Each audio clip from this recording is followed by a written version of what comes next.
नमस्कार, मैं हूं दीपक चौरसिया। टुनाइट विद दीपक चौरसिया में आपका स्वागत है। आज की सबसे बड़ी खबर, मोहन भागवत के टेलीफोन के बाद खुद मोहन भागवत आरएसएस प्रमुख को टेलीफोन करना पड़ा लालकृष्ण आडवाणी को। उसके बाद लालकृष्ण आडवाणी बीजेपी के 3 पदों से अपना इस्तीफा वापस लेने को राजी हो गए, लेकिन इसके लिए बीजेपी के बड़े नेताओं को, संघ को कड़ी मशक्कत करनी पड़ी। क्या है समझौते का ब्लूप्रिंट, आखिर किन बातों पर माने, किस तरह दूर करेंगे राजनाथ सिंह लालकृष्ण आडवाणी की दिक्कतों को, उनकी समस्याओं को, किस तरह से उनके सबसे मूल मुद्दे को एड्रेस करेंगे। क्योंकि लालकृष्ण आडवाणी ने अपने एक पत्र के अंदर लिखा था कि स्वार्थ के लिए काम कर रहे हैं कुछ पार्टी के राजनीतिक नेता। संघ की तरफ भी इशारा था, इशारा सुरेश सोनी की तरफ भी था, जिस पर इंडिया न्यूज ने एक बड़ा खुलासा किया था। लेकिन हम इस बहस को आगे बढ़ाए कि क्या फिलहाल आडवाणी ने मोदी को पीएम पद पर, पीएम इन वेटिंग बनने से थाम लिया है, क्योंकि सहमति इस बात पर बन गई है अंदर खाने कि जब तक पार्लियामेंट्री बोर्ड डिसाइड नहीं करेगा, जब तक आडवाणी इस पर अंतिम मोहर नहीं लगा देंगे, तब तक किसी भी व्यक्ति के नाम का ऐलान पीएम इन वेटिंग के तौर पर नहीं होगा। सवाल उठता है कि क्या चला बीजेपी में आज दिन भर और कैसे किया आडवाणी को बीजेपी और संघ ने, संघ के सर्वोच्च नेता मोहन भागवत ने किस तरीके से मनाया। आइए सबसे पहले वो देख लेते हैं।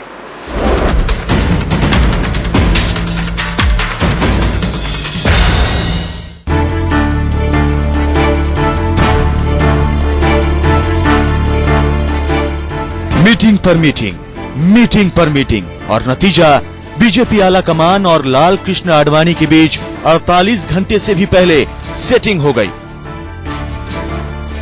आडवाणी के जिस गुस्से को ठंडा करना मंगलवार की दोपहर तक नामुमकिन दिख रहा था, वो शाम होते होते इस कदर ठंडा हुआ कि न धुआं बचा और न ही राख। क्योंकि आपके त्यागपत्र को सेंट्रल पार्लियामेंट्री बोर्ड ने रिजेक्ट किया है और हम सबकी यह सामूहिक रूप से इच्छा है।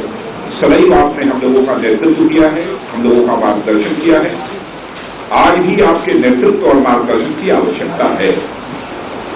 हम लोगों के अनुरोध पर उन्होंने हम लोगों का अनुरोध स्वीकार किया और साथ ही राष्ट्रीय स्वयंसेवक संघ चालक जी से आज उनकी बातचीत हुई है और उसके पश्चात उन्होंने यह फैसला किया है जो भी पार्टी का निर्णय होगा उसे मैं मानूंगा। वैसे आडवाणी को मनाने की बात बीजेपी और आरएसएस के नेता पहले से कर रहे थे, लेकिन इस शर्त के साथ कि नरेंद्र मोदी को चुनाव अभियान समिति की कमान सौंपने का फैसला नहीं बदलेगा। आडवाणी से समझौते का दरवाजा खुला रखने के लिए ही बीजेपी संसदीय बोर्ड ने उनका इस्तीफा नामंजूर कर दिया था। उसके बाद बीजेपी के नेताओं ने आडवाणी के घर का चक्कर लगाना शुरू कर दिया। पीछे के दरवाजे से आरएसएस के थिंक टैंक एस गुरुमूर्ति भी आडवाणी से मिले। सूत्रों का कहना है कि सुलह का रास्ता इन्हीं मुलाकातों के बाद खुला और फिर खुली बीजेपी नेताओं की जुबान। हम सभी उनका मार्गदर्शन चाहते हैं। कल पार्लियामेंट हम सबों की अपील है, देश भर के कार्यकर्ताओं पूरा विश्वास है जल्दी राजनाथ सिंह सुबह सुबह ही राजस्थान के बांसवाड़ा चले गए थे। आडवाणी के नाम पर चुप्पी उन्होंने तब तोड़ी जब दिल्ली से संदेश गया। आदरणीय आडवाणी जी का त्यागपत्र किसी भी रूप में स्वीकार नहीं करूंगा। वो हम लोगों के नेता थे, हैं और रहेंगे। हम लोगों के मार्गदर्शक थे, हैं और रहेंगे। वो नाराज चल रहे हैं, उन्हें मना नहीं। मोदी के निर्णय पर अटल रहेंगे सर। मोदी जी के लिए जो निर्णय हुआ उसके ऊपर अटल रहेंगे। नहीं, इसमें परिवर्तन की बात कौन कर रहा है? नहीं सर, भागवत साहब तो कर रहे हैं। अटल रहने अथवा न रहने का प्रश्न तो तब खड़ा होता है जब उस पर कोई सवालिया निशान उठाए। आडवाणी को मना लेने की बात उस वक्त पुख्ता हुई जब शाम को उमा भारती, नितिन गडकरी और सुषमा स्वराज आडवाणी के घर पहुंची। फिर बीजेपी की मीडिया विंग के लोग आए और बीजेपी अध्यक्ष राजनाथ सिंह भी बांसवाड़ा से लौटकर आडवाणी के घर पहुंच गए। बीजेपी के आडवाणी संकट पर सुबह से नजर गड़ाए बैठे मीडिया के लोगों को अंदर बुलाया गया।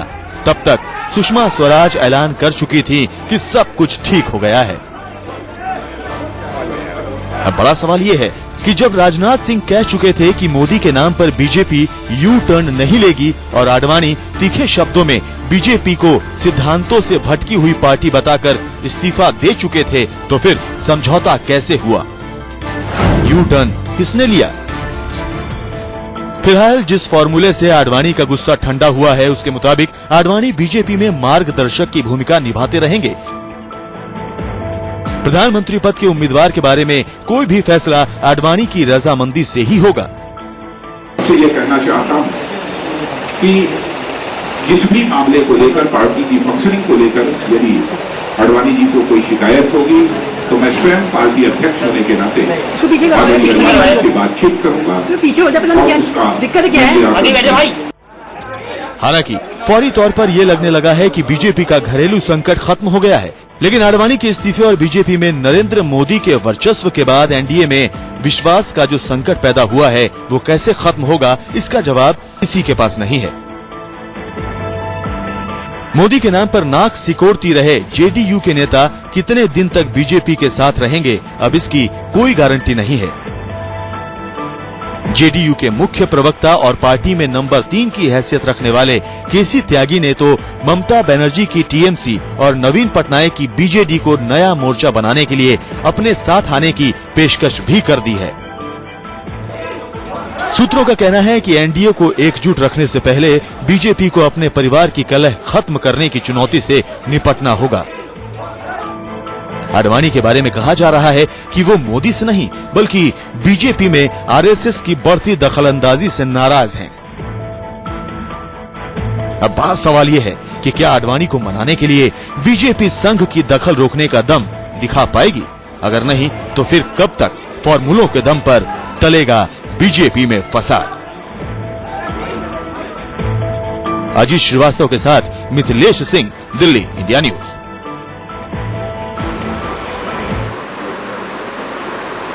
तो सबसे बड़ा सवाल ये कि अब जो तय होगा पीएम इन वेटिंग, वो तय होगा आडवाणी की मर्जी से। तो क्या ऐसे में मोदी का नाम आगे बढ़ेगा? क्योंकि गोवा एग्जीक्यूटिव में लगभग तैयारी हो चुकी थी देर रात कि मोदी को कैंपेन कमेटी के चेयरमैन के साथ साथ पीएम इन वेटिंग भी बना दिया जाए। क्या मोदी का वो काफिला रुक गया है? इस पर बात करने के लिए हमारे साथ मौजूद है आरती मेहरा, जो आज दिन भर लालकृष्ण आडवाणी जी के घर पे मौजूद थी। दिल्ली की पूर्व मेयर हैं। हमारे साथ कांग्रेस की वरिष्ठ नेता प्रभा ठाकुर जी मौजूद है। अवधेश कुमार जी हमारे विश्लेषक, पॉलिटिकल एनालिस्ट, मेरे बहुत ही नजदीकी मित्र, वो भी हमारे साथ मौजूद है। आरती जी, सबसे पहला सवाल आपसे, खुद मोहन भागवत जी को टेलीफोन करना पड़ा, आखिरकार क्या है समझौता फॉर्मूला? देखिए, मोहन भागवत जी हमारे बहुत आदरणीय हैं, संघ के सर्वोच्च हैं और भारतीय जनता पार्टी का प्रत्येक कार्यकर्ता जो चाहे ऊंचे से ऊंचे किसी भी पद पे पहुंच जाए, वो सबसे पहले स्वयंसेवक है। ऐसे में संघ के सर्वोच्च हमारे आदरणीय मोहन जी भागवत जी का फोन आना उनका संकेत ही फाइनल होता है। लेकिन उनका फोन आना और कहना, संसदीय बोर्ड की बैठक और निरंतर और एक विश्वास दिलाना कि आडवाणी जी जिन जिन बातों से आहत हुए हैं उन बातों पे पार्टी ध्यान रखेगी और उसमें हमारी पार्टी के सर्वोच्च हैं, शीर्ष नेता हैं माननीय लालकृष्ण आडवाणी जी। उन्होंने उंगली पकड़ के सबको चलना सिखाया है। अगर वो किसी भी चीज को देखते हैं कि हल्की सी भी पटरी से उतरती है, उनका अधिकार है उस बात को कहने का और हमारा रिस्पॉन्सिबिलिटी, हमारा दायित्व है कि हम उसे ठीक करें। तो इससे पार्टी और मजबूती से निकल के बाहर आएगी। लेकिन आरती जी, कल भी आप वहां थी, आज भी आप वहां थी, पहले मानने को तैयार नहीं थे, आज एकाएक मान गए, कैसे हुआ है सब कुछ? नहीं, उसमें जैसे मैंने आपको कहा कि देखिए, सबसे पहले तो कल ही हमारा जो पार्लियामेंट्री बोर्ड बैठा, उन्होंने स्वीकार नहीं किया आडवाणी जी का इस्तीफा और उन्होंने कहा कि आज की परिस्थितियों में सबसे ज्यादा मार्गदर्शन की, गाइडेंस की जरूरत है लालकृष्ण आडवाणी जी के। और उसके बाद निरंतर आज सारा दिन आडवाणी जी एक तरफ बहुत अपनी कन्विक्शंस के स्ट्रांग है, बहुत उनका जो कन्विक्शंस और जो उनकी सोच होती है वो बहुत पक्की रहती है, लेकिन उसके साथ ही साथ वो बहुत संवेदनशील, बहुत सॉफ्ट हार्टेड भी है।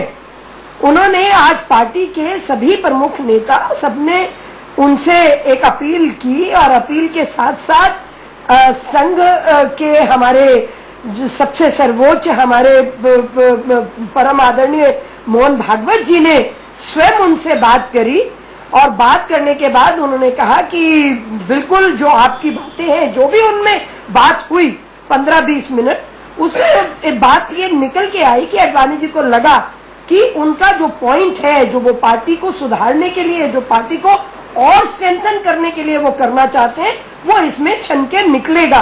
तब उन्होंने आडवाणी जी ने अपने इस्तीफे को वापस लिया, जिसमें हमें पहले से पता था कि आडवाणी जी हमें निराश नहीं करेंगे।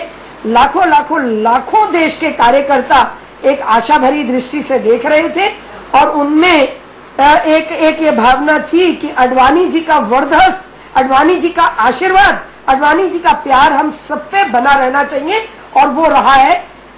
आडवाणी जी के लिए हम सभी, सबके मन में जिस प्रकार से आडवाणी जी ने पार्टी को बड़ा किया है, तो सभी दिल के अंतःकरण से उनके प्रति जो महसूस करते हैं एक कार्यकर्ता होने के नाते, वो मैं कह सकती हूँ कि कैसे पूरे देश के कार्यकर्ताओं पे गुजर रहा था, लेकिन आज ये थमा है। तो हम आडवाणी जी को बहुत धन्यवाद करते हैं और हम सब लोग ये प्रण करते हैं कि उनकी भावनाओं के अनुकूल हमें जैसे चलना चाहिए, क्योंकि हमारी पार्टी देश को सुदृढ़ बनाने के लिए, हमारी पार्टी सिर्फ सत्ता की राजनीति नहीं, एक विकास की राजनीति और राष्ट्र निर्माण की बात करती है। उसमें अगर कहीं से भी कुछ भी रत्ती भर भी विचलन आई है, उस सबको ठीक करना हम सबका दायित्व है। लेकिन आडवाणी जी तो खुद कह रहे हैं कि पार्टी में नेता स्वार्थ के लिए काम करते हैं। मैं तो प्रभा ठाकुर जी के पास जाऊं, ऐसे भी नेता है बीजेपी में जो स्वार्थ के लिए काम करते हैं, ये उनके पत्र में लिखा हुआ है। भारती जी, आपसे यह सवाल है। हाँ जी, उनके पत्र में लिखा है, जरूर किसी को, इतनी बड़ी पार्टी है देश भर में, हमारे लाखों प्रमुख कार्यकर्ता हैं, ऐसे में जिनको इंगित किया गया है उन तक बात जरूर पहुंची जाएगी। अगर जहां पे भी जिन लोगों की तरफ भी इशारा है, आफ्टर ऑल वो इंटरनल मैटर है। और माननीय राजनाथ जी स्वयं उन्होंने कल दोपहर से लेकर आज तक हमारे पूर्व अध्यक्ष आदरणीय नितिन गडकरी जी, सुषमा स्वराज जी, अरुण जेटली जी, सबने जिस तरह से बैठ के और उन सब मैसेजेस को लिया है, बात समझी है, तो मुझे लगता है उसको ठीक भी जरूर कर लिया जाएगा। मेरा पूर्ण विश्वास है ये पार्टी कभी डिवाइड नहीं हुई, ये पार्टी में कभी, हाँ, ये डेमोक्रेटिक पार्टी है, यहाँ पे हर को हर बात कहने का अधिकार है, अपनी बात रखने का अधिकार है। ये कोई एक व्यक्ति से अब यस नो नहीं लेती कि अंदर घुटते रहे और हर चीज को एक्सेप्ट करना पड़ता है, ऐसी बात नहीं है। प्रभा ठाकुर जी के पास आते हैं। प्रभा ठाकुर जी, आपको नहीं लगता कि जिस तरह की चिट्ठी लालकृष्ण आडवाणी जी ने लिखी है कि पार्टी में ही कुछ लोग हैं जिनके सामने जो अपने स्वार्थ के लिए काम करते हैं, उसके बाद बीजेपी के सामने विश्वसनीयता का संकट पैदा हो गया है?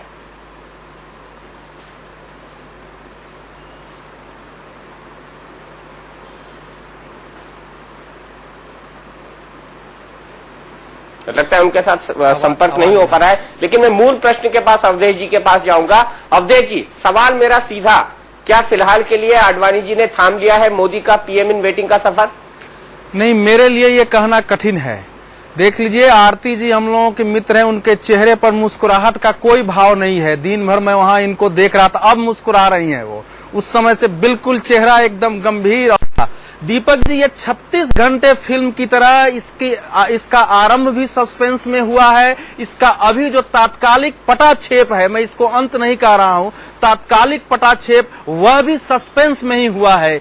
36 घंटे में एक पूरा वृत्त घूम गया है। इसमें एक समय जो यह माना जा रहा था कि आडवाणी जो है दूध की मक्खी की तरह बाहर निकाल दिए गए हैं, जिनकी नीति निर्माण में कोई भूमिका नहीं है, उनके मंशा के विपरीत भी निर्णय लिए जा सकते हैं, उनके लिए तो यह बेहतर है कि भाजपा के नेता तो छोड़िए, स्वयं संघ प्रमुख ने उनसे बात की और इस समय भारतीय जनता पार्टी में किसी नेता की अहमियत का इससे बड़ा प्रमाण क्या हो सकता है कि स्वयं संघ प्रमुख के हस्तक्षेप से उनको मनाने की कोशिश की गई हो। तो इसीलिए मैं कह रहा हूं कि एक वृत्त घुमा है और इस वृत्त को उस अकेले बूढ़े शेर ने घुमा करके और राजनीति में अपनी अहमियत जताई है।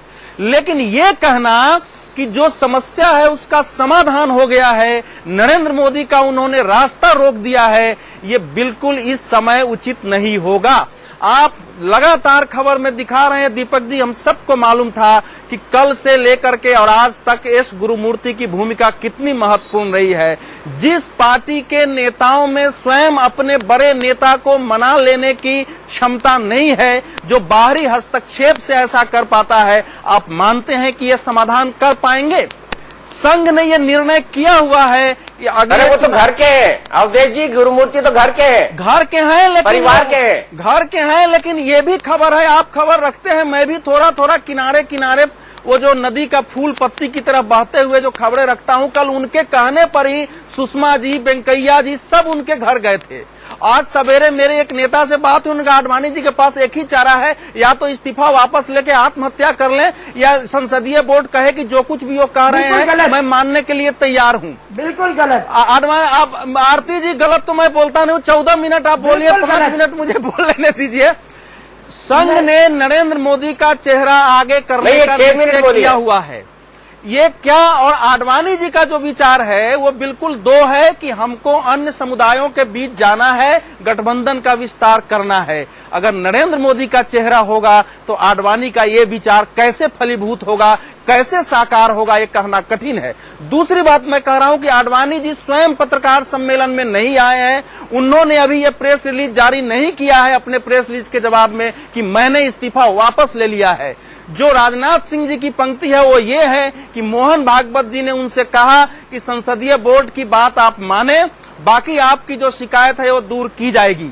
तो मेरा मानना यह है कि अब जैसे राजनाथ सिंह जी ने घोषणा की है कि उन्होंने कहा है कि हम बात मानेंगे और जो कुछ भी उन्होंने मुद्दे उठाए हैं मैं अध्यक्ष के नाते उनके पास जाऊंगा, उसका प्रारूप तय करूंगा। आपको पता है दीपक जी कि पहली मांग उनकी सुरेश सोनी को भाजपा के प्रभार से हटाने का था। दूसरी बात, संगठन मंत्री रामलाल काम, अरे सुबह तो आप मान नहीं रहे थे, सुबह तो आप मान नहीं रहे थे, मैं उनको जो सुबह तो आप मान नहीं रहे थे, आप कह रहे थे कि मैं सुरेश सोनी पर ठीकरा क्यों फोड़ रहा हूँ। नहीं, दलाली का आरोप जो था उससे उन्होंने ही मामला बिगाड़ा है। भैया जी जोशी ने साफ कहा था कि सहमति से, वो मैंने नहीं लगाया था, वो मध्य प्रदेश के लीडर ऑफ अपोजिशन ने लगाया था। माफ कीजिएगा अवधेश जी, वो मैंने नहीं लगाया था, वो लीडर ऑफ अपोजिशन ने एक पत्र लिखा था जिसका मैंने उल्लेख किया था। लेकिन इस बहस पर हम आएंगे, इस बहस पर हम आएंगे। प्रभा ठाकुर जी जुड़ गई है, बहुत देर से बैठी हुई है और क्योंकि उनका टेलीफोन कट गया था इसलिए उन तक आवाज नहीं पहुंच रही थी। मैंने 2 सवाल उनसे पूछे थे। प्रभा जी, आपको नहीं लगता कि जो कुछ ड्रामा बीजेपी के अंदर हुआ है उसके बाद बीजेपी के सामने विश्वसनीयता का संकट पैदा हो गया है और मोदी जी का रास्ता आडवाणी जी ने रोक लिया है? ड्रामा शब्द आपने अच्छा इस्तेमाल किया। ड्रामा काफी समय से चल रहा है, गोवा में भी चला, अभी भी चल रहा है, आगे भी चलता रहेगा। एक विश्व में मशहूर तानाशाह के नाम से हिटलर साहब आज भी जाने जाते हैं। उनके जो प्रमुख प्रचारक थे वो थे हिटलर साहब। अच्छा, अच्छी उपमा है। उनकी नीति थी कि एक मिनट बात, हाँ, वो उसका गोविंद का एक सिद्धांत था जो पूरी दुनिया जानती है कि एक झूठ को 100 बार बोलो तो जनता उसे सच समझने लगेगी। इन्होंने 100 से भी बढ़कर 1000 बार बोलने की अपनी एक प्रक्रिया शुरू कर दी है। तो मुझे लग रहा है ये गोविंद के जो बीजेपी के जो नेता हैं, जो लोग हैं, वो पक्के शिष्य हैं और इस सत्य को वो बिल्कुल धारण कर चुके हैं कि जनता को वो 100 बार बोल के गुमराह कर सकते हैं। आडवाणी जी को नहीं कर सकते, लेकिन और ना जनता गुमराह होगी। अगर आडवाणी जी वो ने तो सम्मान रखा है मोहन भागवत साहब की बात का, आरएसएस के मुखिया हैं, इसलिए सम्मान रखते हुए वो उन्होंने जहर पी गए वो, लेकिन उनका मन इतना भरा हुआ है कि वो प्रेस कॉन्फ्रेंस में आकर के न तो बैठ सके न वो प्रेस को संबोधित कर सके। और जब सारी मोदी साहब का करिश्मा तो देखिए, जब उन्होंने पूरी बीजेपी पे इतना दबाव बना लिया कि बीजेपी के अच्छे अच्छे नेताओं ने घुटने टेक दिए और आडवाणी जी को एक तरह से अनदेखी करके वहां पहुंचे। क्या सबने पहले आडवाणी जी से बात नहीं की होगी? जो बात तो की होगी, उनका मन तो जानते होंगे। उसके बावजूद सबने मिलकर फैसला किया कि कर लेते हैं, जो करना है बाद में देखी जाएगी। अब आडवाणी जी की उन्हें लगता है कि शायद क्या जरूरत रही, उसी तरह जैसे उन्हें लगता है कि वाजपेयी जी की क्या जरूरत है। वाजपेयी जी को जिस तरह जीते जी भुला दिया गया है, लंबे अरसे से कोई उनका न कोई मंच पर नाम लेता है, न कोई उनकी बात करता है, जिनके कारण सत्ता में आए। अब आडवाणी जी के साथ में भी वही है, लेकिन कल उनके साथ में भी ऐसा हो सकता है। जो बीजेपी के नेता हैं गुजरात में, उनसे पूछ नाम लेते हैं प्रभाजी, नरेंद्र मोदी जी की शैली क्या है। वो पार्टी से ऊपर है, सरकार से ऊपर है, वो सबसे ऊपर है। वो वही करते हैं जो उन्हें ठीक और उचित लगे, मन मर्जी से, और जो उनकी मन मर्जी न माने उसकी वो परवाह नहीं करते। ये शैली गुजरात के लोग परिचित है, वो वही रहने वाली है, वो कोई बदलने वाली नहीं। ये एनडीए के नेता भी जानते हैं और सारे जानते हैं इस बात को, और आडवाणी जी तो बखूबी जानते हैं। प्रभा जी, सिर्फ एक बात कहना चाहूंगा, बड़ा अच्छा लग रहा है, बड़ा अच्छा लग रहा है, बड़ा अलग लग रहा है कि आपके मुंह से मुझे लालकृष्ण आडवाणी और अटल बिहारी वाजपेयी की तारीफ निकल रही है। और दूसरी बात, आपने कहा कि आडवाणी जी ने जहर पी लिया। जो व्यक्ति जहर पी लेता है वो नीलकंठ हो जाता है, शिव बन जाता है। तो आपको लगता है आडवाणी जी ऐसा कुछ बन गए? हाँ, बना। हाँ, बीजेपी ने उनको जबरन वो आखिर विषपान करने पर मजबूर किया, और अपनी ही पार्टी के कारण, जिस पार्टी के लोगों ने जो कहते हैं कि हमारी पार्टी को उन्होंने खड़ा किया, उसमें उनका योगदान है, उन्होंने उन्हें विष दे दिया। अब क्या वो चुप रहे? उन्हें लगा पार्टी में इतने वर्षों से, देखिए आज क्या उन लोगों के बारे में क्या बोलूं, ये उनका बड़प्पन है। दीपक जी, आपने जो पहले कहा कि जो विष पी लेता है वो शंकर शिव हो जाता है, तो सबसे पहले तो मैं 2 पंक्तियां कहना चाहूंगी। मैंने कई बार आडवाणी जी के लिए मंच से कही है कि पत्थर जो चोट से टूट गया वो कंकर हो गया, और पत्थर जो चोट को सह गया वो शंकर हो गया। तो आडवाणी जी के लिए जो शब्द, मतलब जो जैसे इतना अवधेश जी ने कहा कि गुरुमूर्ति जी, मैं पहले उस बात पे जाना चाहूंगी कि गुरुमूर्ति जी जो है उन्होंने सबको कहा उनके थ्रू, बीजेपी के नेता जिन्होंने विष दिया, मैं बताती हूँ आपको। आप एक मिनट 2 पंक्तियां कहिए।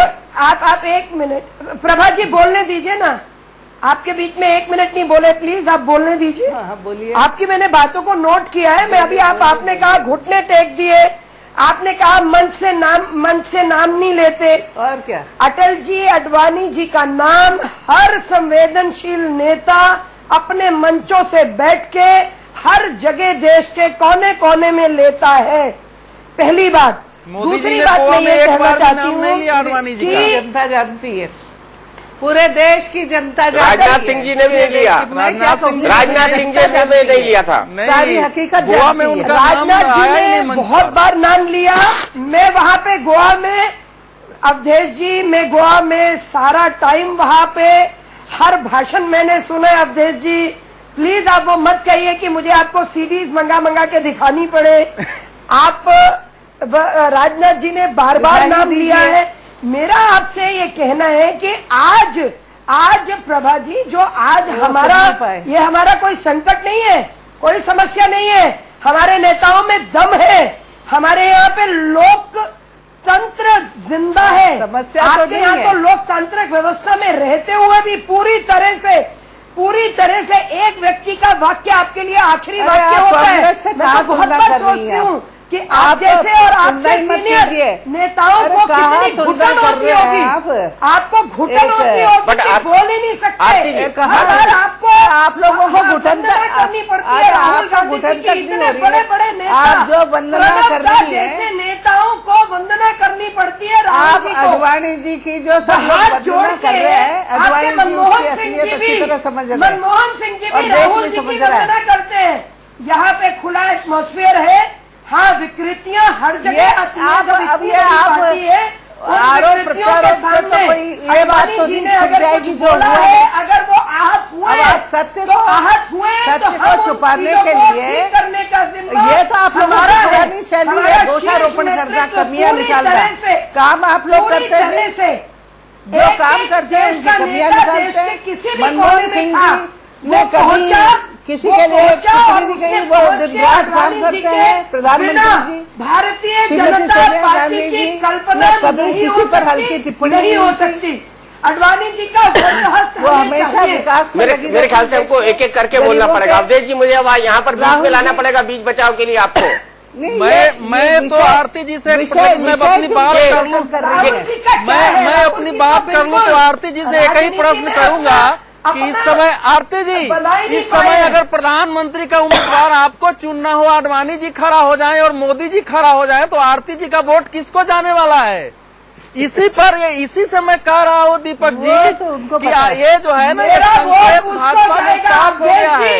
अब देश जी हो चुका है। देश जी, वो तो पूरे देश की जनता के सामने तय हो जिसको चुका है। मेरा संसदीय दल, जिसको संसदीय दल कह देगा कि ABCD, इसको इनमें से इसको वोट दो, आरती मेहरा उसी को इसी वोट इंडिया देगी, न्यूज पर आपने जिसको मेरे देगी। प्रश्न के जवाब में कह दिया है कि हमने ये मुकुट पहना दिया मोदी जी को।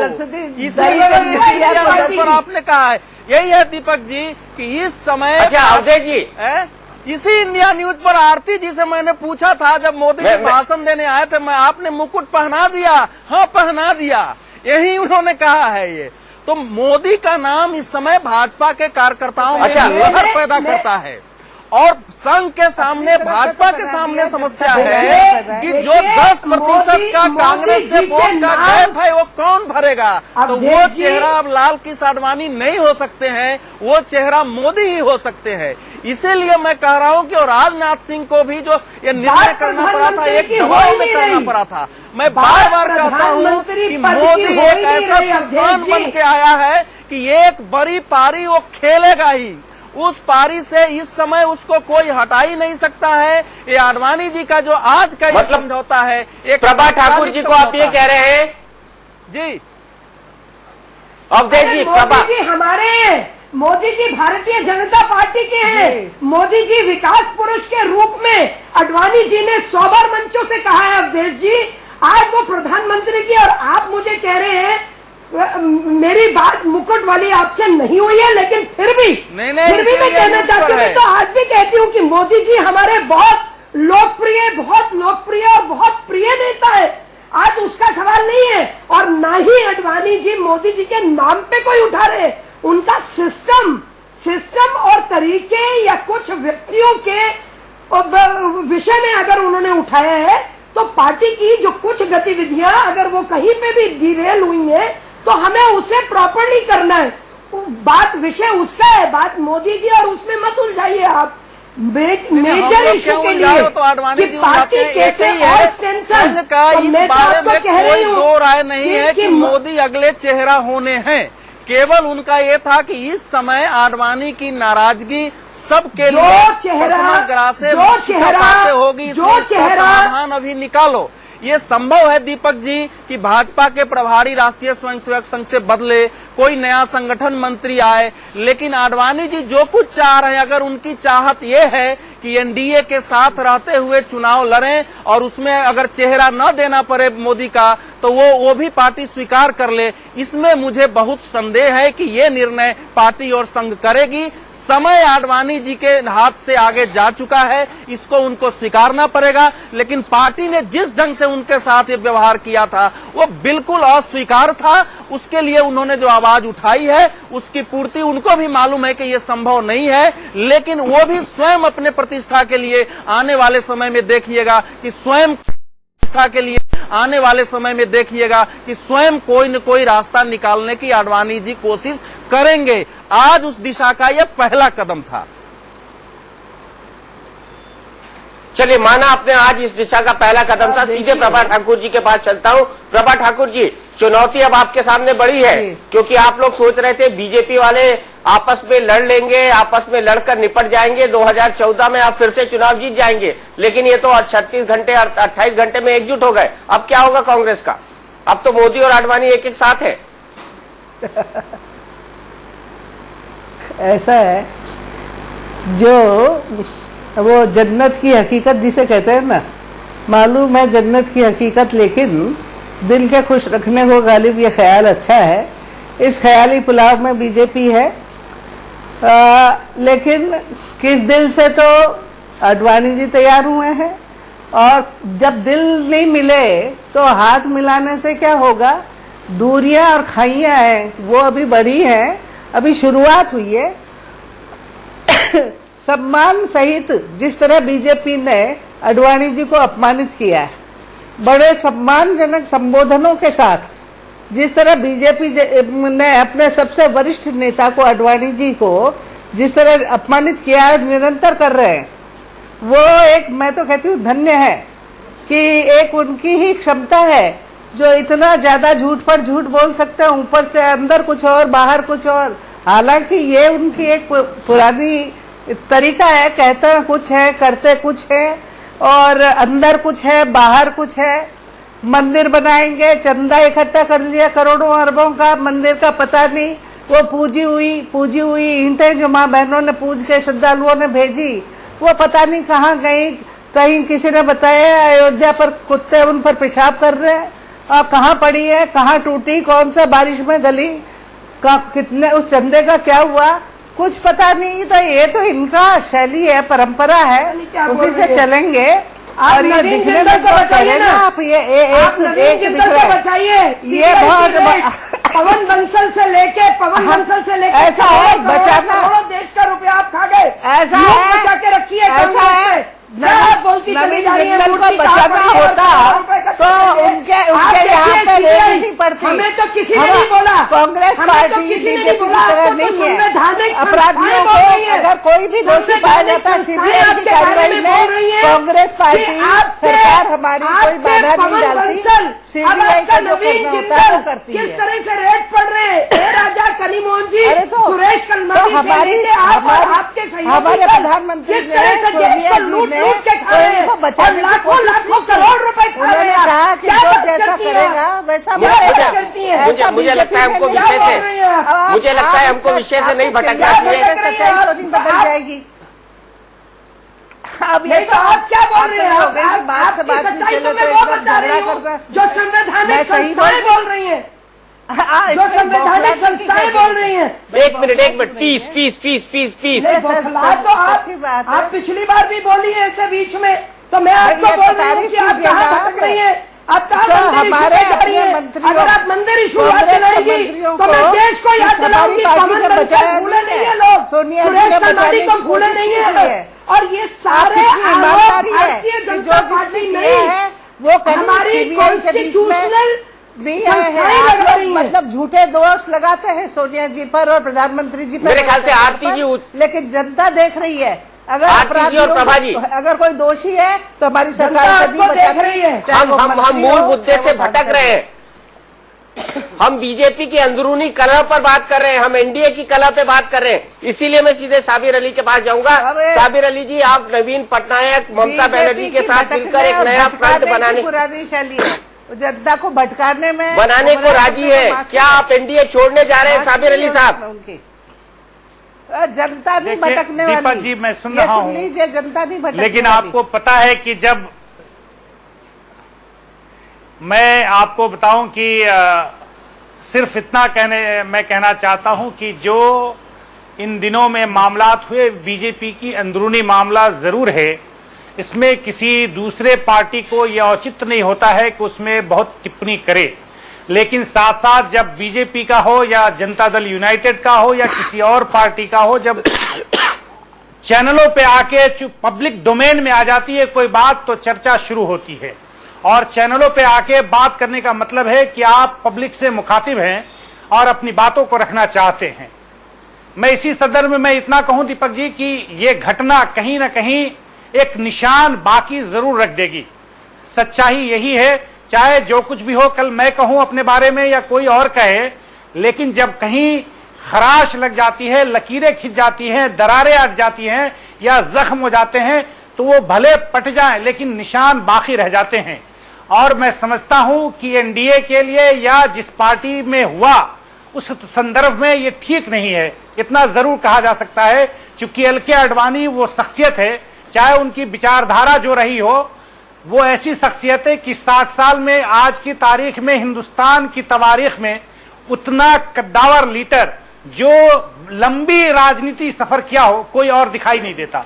इसको कोई नाकार नहीं सकता। उनकी विचारधारा से हमारी विचारधारा, सवाल ये है क्या इन परिस्थितियों में आप एनडीए छोड़ेंगे, जैसा आपके महासचिव केसी त्यागी ने कहा है कि आप एक रीजनल फ्रंट बनाएंगे?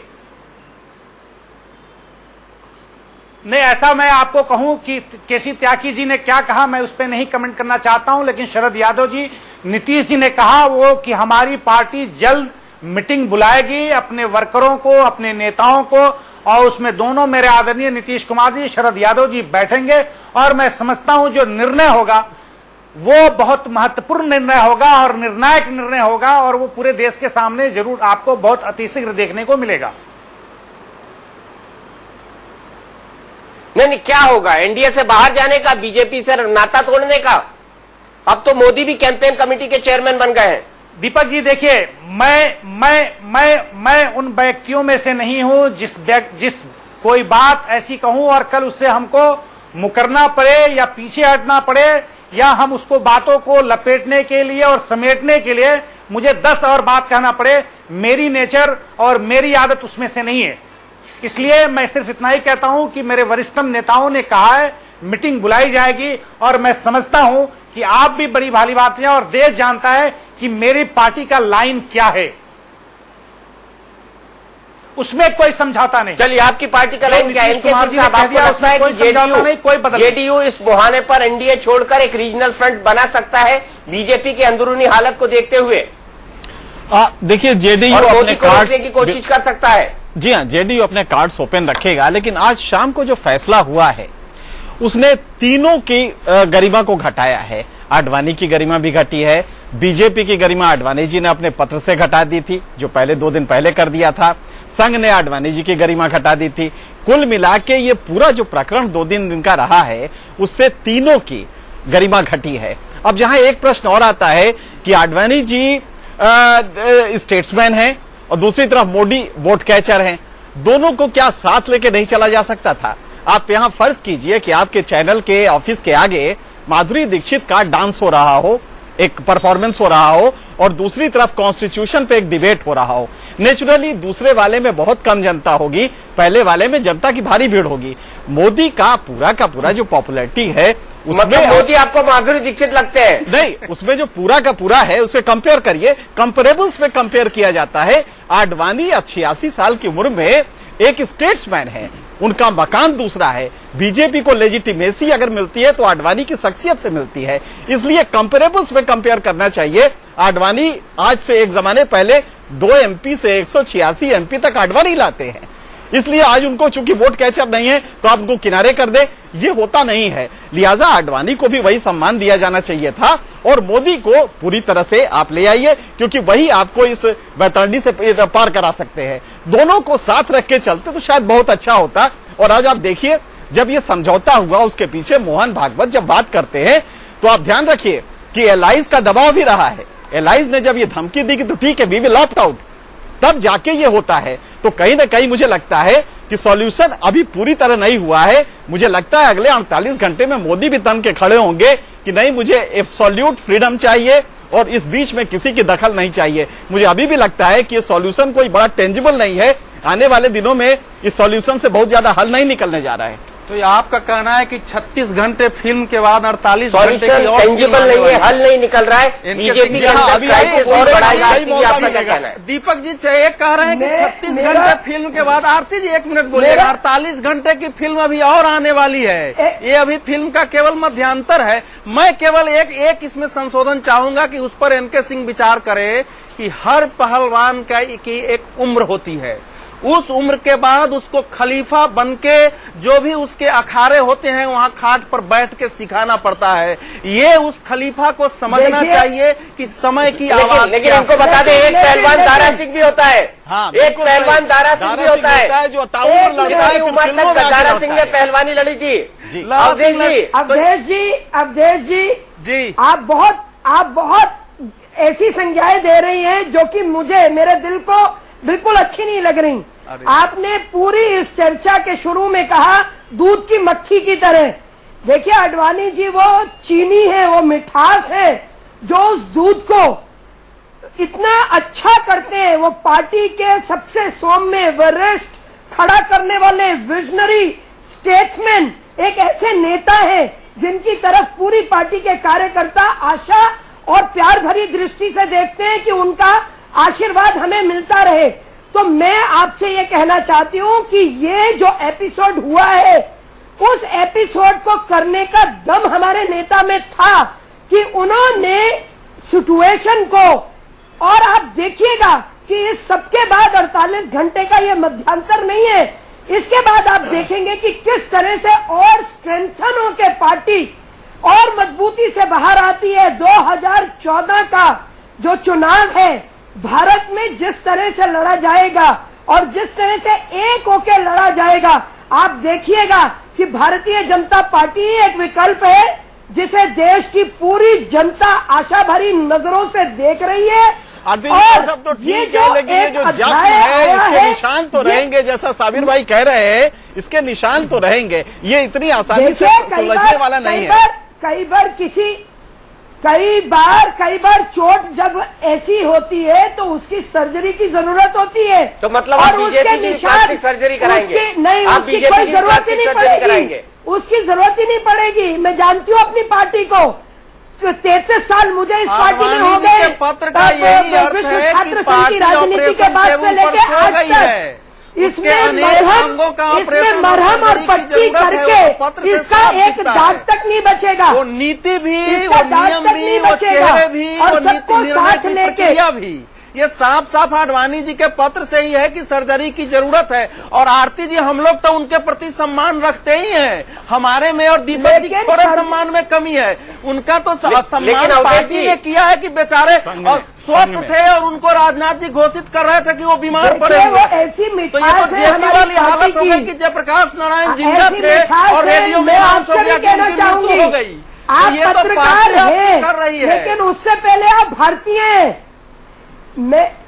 अवधेश जी, मैं एक बड़े सम्मान पूर्वक आपसे कहना चाहूंगी, आप बहुत वरिष्ठ पत्रकार हैं, लेकिन उससे पहले आप इस देश के एक देशभक्त नागरिक भी हैं। तो ऐसे नेताओं को जिन्होंने अपने पूरे जीवन में देश के लिए कुछ किया है, राष्ट्र निर्माण के लिए अपना जीवन दिया है, उनके लिए कभी ऐसा शब्द न प्रयोग करें कि वो मक्खी जैसा शब्द आपने जो प्रयोग किया मेरे दिल को बहुत हर्ट कर है।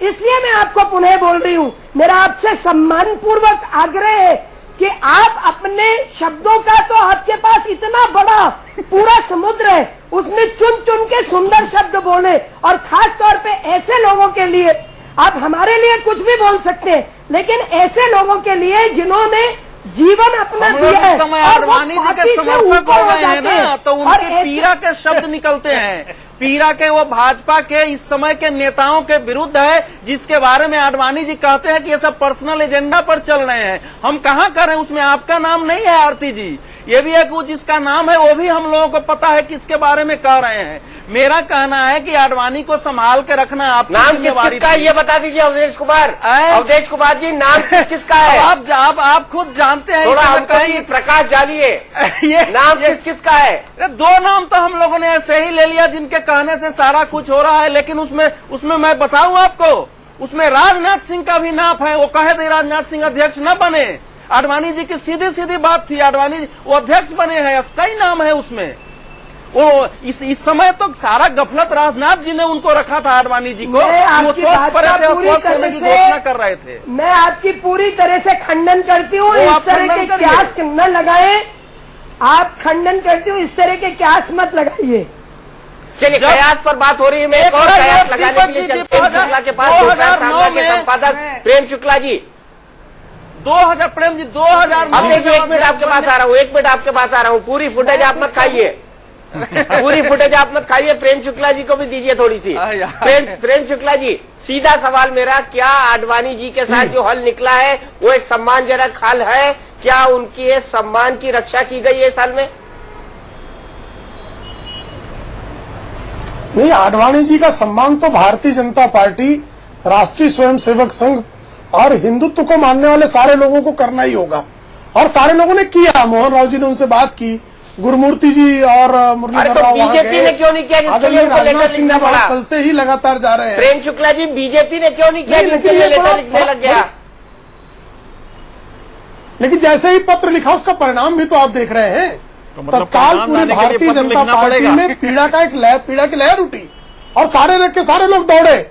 यहां तक कि जिन नरेंद्र मोदी जी को आप उनका विरोधी बता रहे हैं, नरेंद्र मोदी जी ने भी उनसे बात की, और नरेंद्र मोदी ने जैसे उनके इस्तीफे की खबर सुनी, ट्वीट किया कि उनको हार्दिक प्रसन्नता हुई है। तो भारतीय जनता पार्टी में बहुत बढ़िया जो है इस मुद्दे को बहुत बढ़िया ढंग से निपटाया, इसलिए उनका अभिनंदन किया जाना चाहिए।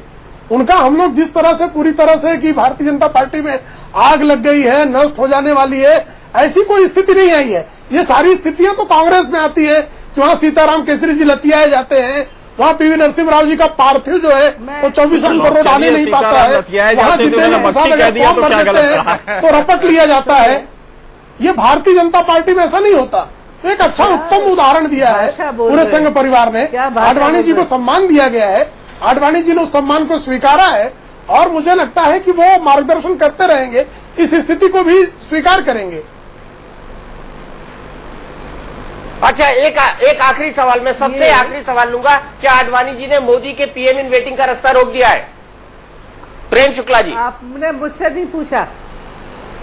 देखिए, आडवाणी जी त्यागी व्यक्ति है, आपके पास वाजपेयी जी के बाद आपके पास जो है प्रस्तावित किया, जो बहुत लोकप्रिय थे, तो वो कभी नरेंद्र मोदी जी का रास्ता रोकने का प्रयास नहीं करेंगे। अरे मैं मोदी जी की बात कर रहा हूँ, कहाँ 1996 में जा रहे हैं? जो मोहनजोदड़ो और हड़प्पा की खुदाई कर रहे हैं आप।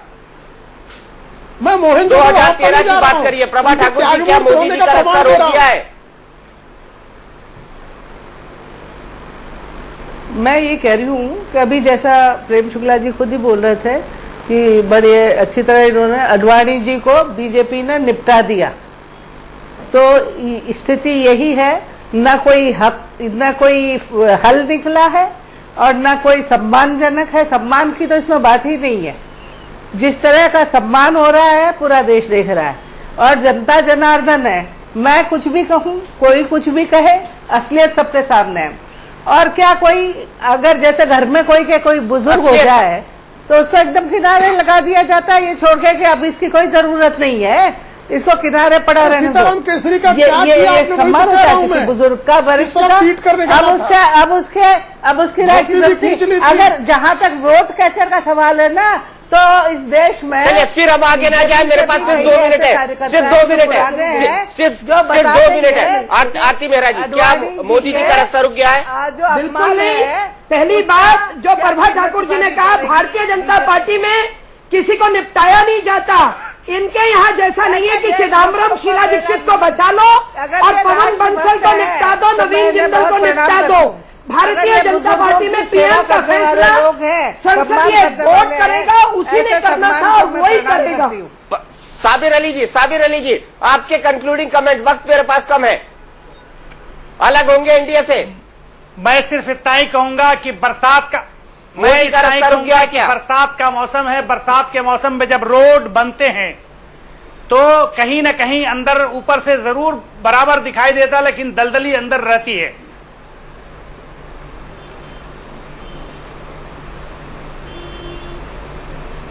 तो मतलब आप कह रहे हैं बीजेपी के अंदर दलदल है। एनके सिंह साहब, क्या मोदी का रास्ता रोक चुके हैं आडवाणी जी? नहीं, देखिए ये काम लिया है फिलहाल के लिए, कुछ सॉल्व नहीं हुआ है। मोदी की जो डोमिनियरिंग कैरेक्टर है, वो चाहेंगे कि अगर वोट हम लेते हैं तो प्रधानमंत्री दूसरा कैसे बनेगा, इसलिए आने वाले दिनों में अभी ये झगड़ा बढ़ेगा। और आडवाणी जी अभी तो सॉल्यूशन उन्होंने फौरी तौर पे ले लिया है। लेकिन मुझे लगता है कि आडवाणी जी अब रास्ता रोक नहीं पाएंगे, क्योंकि जिसका वोट आता है वही प्रधानमंत्री बनता है। बस एक अच्छा सॉल्यूशन यही हो सकता है जो संघ के से अपेक्षित था कि आडवाणी को एक अच्छा झाड़ पोंछ के बढ़िया सा एक महिमा मंडित जगह दे दे और आडवाणी जी भी इससे संतुष्ट हो जाए, क्योंकि अब काफी कुछ चीजें बदल चुकी हैं। मोदी ही इस चुनाव वैतरणी से भाजपा को 18% से 25-26% तक ला सकते हैं। लिहाजा मोदी जो चाहेंगे वही होगा और मोदी आने वाले दिनों में अपनी शर्तें रखेंगे जो मानना मजबूरी होगी बीजेपी की। चलिए अवधेश जी, क्लोजिंग कमेंट। मोदी का तो पता लग गया, आपका राय भी पता लग गई कि आप आडवाणी और मोदी में से किसे प्रधानमंत्री देखना चाहेंगे। आपका वोट मोदी के लिए होगा, लेकिन सुरेश सोनी और रामलाल जी जैसे लोगों का क्या होगा? सुरेश सोनी और रामलाल दोनों जी का काम बदलने वाला है, लेकिन मैं ये कहूंगा कि आडवाणी एक राजनेता हैं, वो समय की आवाज को अच्छी तरह सुनते होंगे। उनको पता है कि कुछ मायनों में उनका समय निकल चुका है, इसीलिए उन्होंने मोदी को अपना निशाना बनाने की बजाय निर्णय करने वालों को और निर्णय प्रक्रिया की आवाज उठाई है। इसका हमेशा ध्यान रखिए कि आडवाणी जी ने इस समय उनके काम से भारतीय जनता पार्टी, राष्ट्रीय जनतांत्रिक गठबंधन दोनों की रक्षा हुई है। जो जनता दल यू 1 घंटा पहले कुछ और बोल रही थी, उसकी आवाज बदली है। लेकिन इसका संकेत एक बहुत खतरनाक है भारतीय राजनीति के लिए। वो ये है कि अगर आडवाणी जैसे व्यक्ति को अपनी बात मानवाने के लिए त्याग पत्र देना है, तो आज की राजनीति में ये छोटे छोटे व्यक्तियों की क्या हालत होगी। हमारी राजनीति बेईमानों, स्वार्थ और सत्ता लोलुपों के हाथ में चली गई है। उससे लंबा संघर्ष करना होगा अगर राजनीति को एक बेहतर पारदर्शी बनाना है। तो इस पूरे प्रकरण का मेरी दृष्टि से यही महत्वपूर्ण निष्कर्ष है और भारतीय लोकतंत्र के लिए यथेष्ट भी। चलिए, आप तमाम लोगों का बहुत बहुत शुक्रिया। तो बात शुरू हुई थी आडवाणी के इस्तीफे की, मोदी के चलते, आरएसएस के इंटरफेरेंस के चलते, सुरेश सोनी के कामकाज के तरीकों को लेकर और साथ ही साथ पार्टी में जो कुछ चल रहा है उन तमाम चीजों को लेकर। लेकिन इस पूरे मसले की विडंबना भी देखिए कि अगर लालकृष्ण आडवाणी किसी की बात सुनकर मानते हैं तो वो आरएसएस प्रमुख मोहन भागवत है। जाहिर सी बात है, बीजेपी और संघ कहीं ना कहीं इंटर रिलेटेड है, को रिलेटेड है, और अगर दोनों को अपने इस झगड़े को, अपने इस अहंकार के टकराव को सुलझाना है तो एक बेहतर रास्ता और बेहतर तालमेल निकालना होगा। इंडिया न्यूज पर खबरों का सिलसिला लगातार जारी है।